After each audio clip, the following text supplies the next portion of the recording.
Here is the World News at 5. First, the top stories.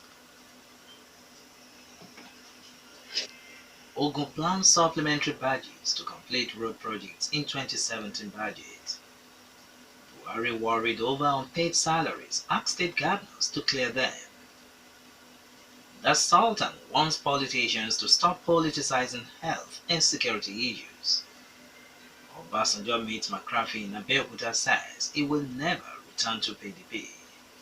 On the foreign scene. Kenya top electoral official flee to US says coming poll will not be credible. And China Communist Party holding Congress amidst tight security.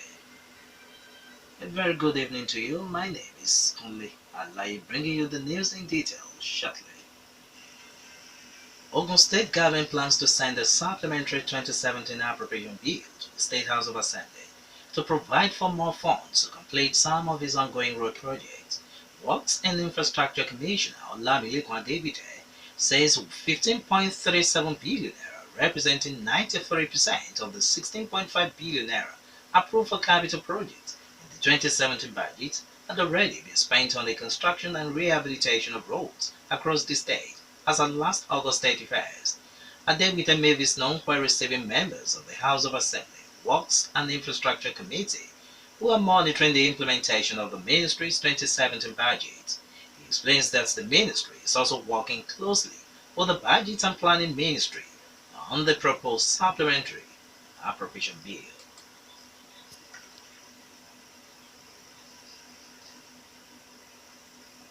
Former President Olusegun Obasanjo has met with some of the leaders of the Ogun West Senatorial District of Ogun State on the state 2017 governorship poll. Votes at the meeting held behind the closed door with Obasanjo at the Olusegun Obasanjo Presidential Library included former Ogun State Head of Service Dikin Ojo Adeyemi, Professor Anthony Ashiwaju, and the District APC Chairman Bashir Fadairo.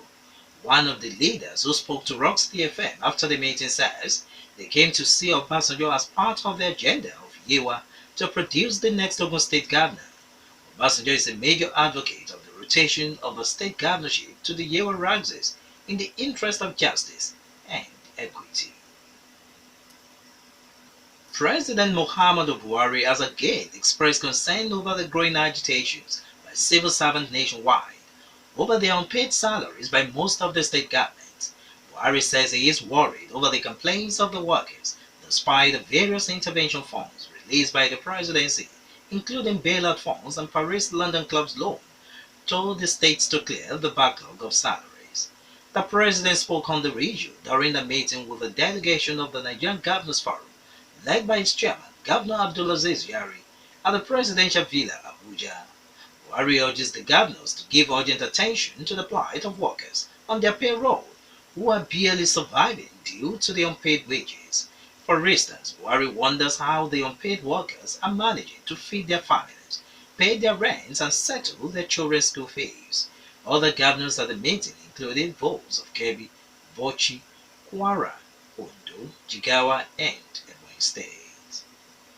Meanwhile, Nigeria Governors Forum has pleaded with President Muhammadu Buhari to effect the release of the balance of the excess deduction of the Paris and London clubs loan refund. The governors at a meeting of the delegation with Buhari wants the 50% balance of the loan refund released latest by next month. The forum chairman Abdulaziz Yari told the State House correspondent after the meeting that the balance of the loan refund will be included in the 2018 budget of their respective states' government. The governor said they hope that the forum's consultants, the Debt Management Office, the Finance Ministry, and the Accountant General Office will end the reconciliation of the loan refund by next month. They thanked Buhari for the past intervention of the presidency in terms of bailouts and debt rescheduling. The Sultan of Sokoto Alhaji Sahad Abubakar cautioned politicians against playing politics with health-related issues such as vaccination campaign and security. The Sultan says he is disturbed over the ongoing rumor that vaccines for polio and other communicable diseases are causing death of infants. The monarch speaking on the radio during a visit to Governor Tanko Al Makura at the government house in Lafayette says is worried over reports that the immunization vaccine is contaminated to poison a group of people and followers of certain religion. He wants those spreading the rumor to stop discouraging innocent Nigerians from protecting their children against polio and other communicable diseases. Former President Olusegun Obasanjo has rejected moves by PDP National Caretaker Committee to woo him back into the party. Obasanjo, after a closed-door meeting with the chairman of National PDP Caretaker Committee, Senator Ahmad Makrafi in Abeokuta, says he will never return to PDP he left before the 2015 polls. According to Obasanjo, needs a strong ruling party and a strong opposition for the democracy to survive.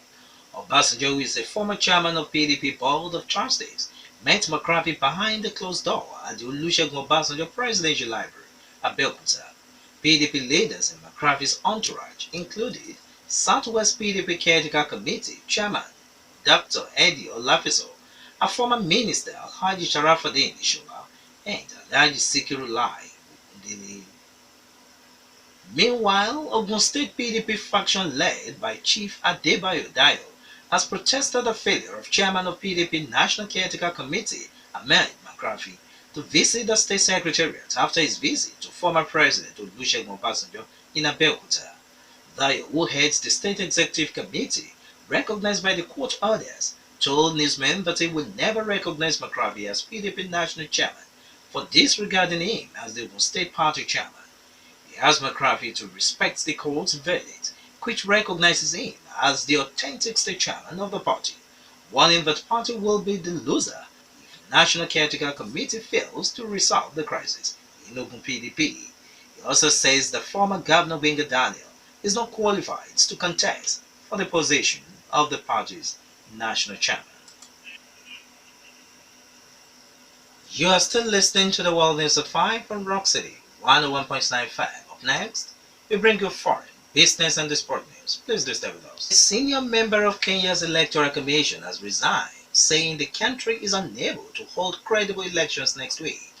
Roslyn Akombe says the Independent Electoral and Boundaries Commission was under political siege, unable to reach consensus or take any decisions. Now in the US, she told the BBC she had feared for her safety while in Kenya after receiving numerous threats. Last week, opposition leader Raila Odinga pulled out of the 26th October presidential runoff. The Supreme Court annulled the result of the original 8 August poll, which saw current President Kunle declared winner after finding irregularities. US President Donald Trump's latest bid to impose travel restrictions on citizens from 8 countries entering the United States has suffered a court defeat. A federal judge slapped a temporary restraining order on the open-ended ban before it could take effect this week. The policy targets Iran, Libya, Syria, Yemen, Somalia, Chad and North Korea, as well as some Venezuelan officials. Previous iterations of the ban targeted 6 Muslim-majority countries, but were checked by the Supreme Court. The state of Hawaii sued in Honolulu to block Mr. Trump's third travel ban, which was set to go into effect early on Wednesday.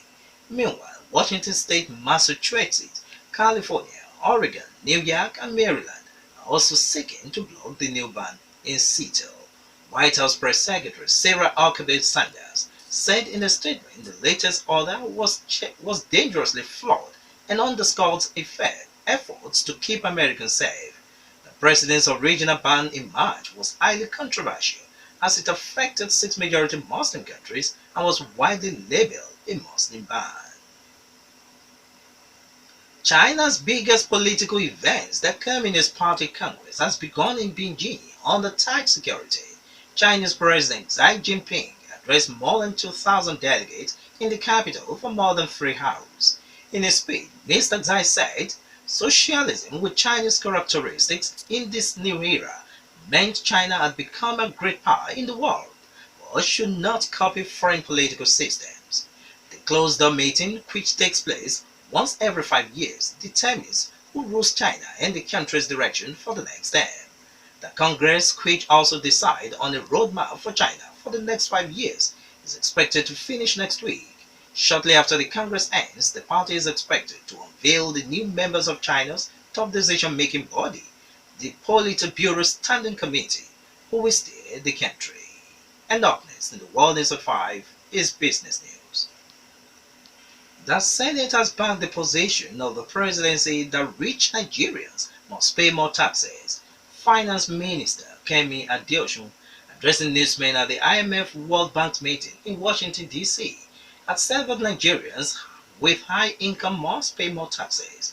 The Senate, during its debate on the motion sponsored by Ali Wakili and 22 other senators on the need to reduce the poverty level in the country, agreed that the rich must pay more taxes on luxury goods.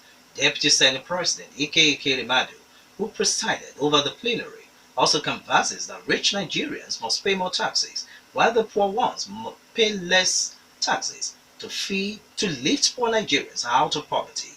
After an intense debate on the high level of poverty in the country, the senator asked government to introduce free education at all levels. They also asked the presidency to vigorously implement its social investment program and other anti-poverty schemes to reduce the level of poverty in the country. In the world news, the final news is sport news. Nigeria Professional Football League (NPFL) club El Kanemi Warriors has unveiled Imama Amakpakabo as their new manager ahead of 2017-2018 league season. The former Rangers international coach and NPFL 2016 title winner was unveiled to the fans and media on Wednesday in Maiduguri. The Super Eagles assistant coach will earn 15 million naira as sign-on fees and 750,000 naira as monthly salary. Amakpakabo is also expected to get a 50% pay of the sign-on fees before the new season kicks off.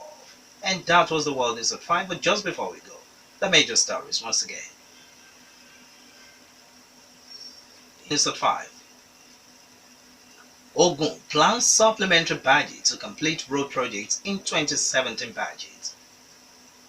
Buhari worried over unpaid salaries, asked state governors to clear them. Sultan wants politicians to stop politicizing health and security issues. Obasanjo meets McCarthy in Abeokuta, says he will never return to PDP. On the foreign scene, we reported that Kenya top electoral official flee to United States, says coming poll will not be credible. And China Communist Party holding Congress amidst tight security. For more stories and to listen to us live, please do log on to our website www.rockcityfmradio.com/live. Thank you very much for listening. I am Kunle Alaye. Good evening.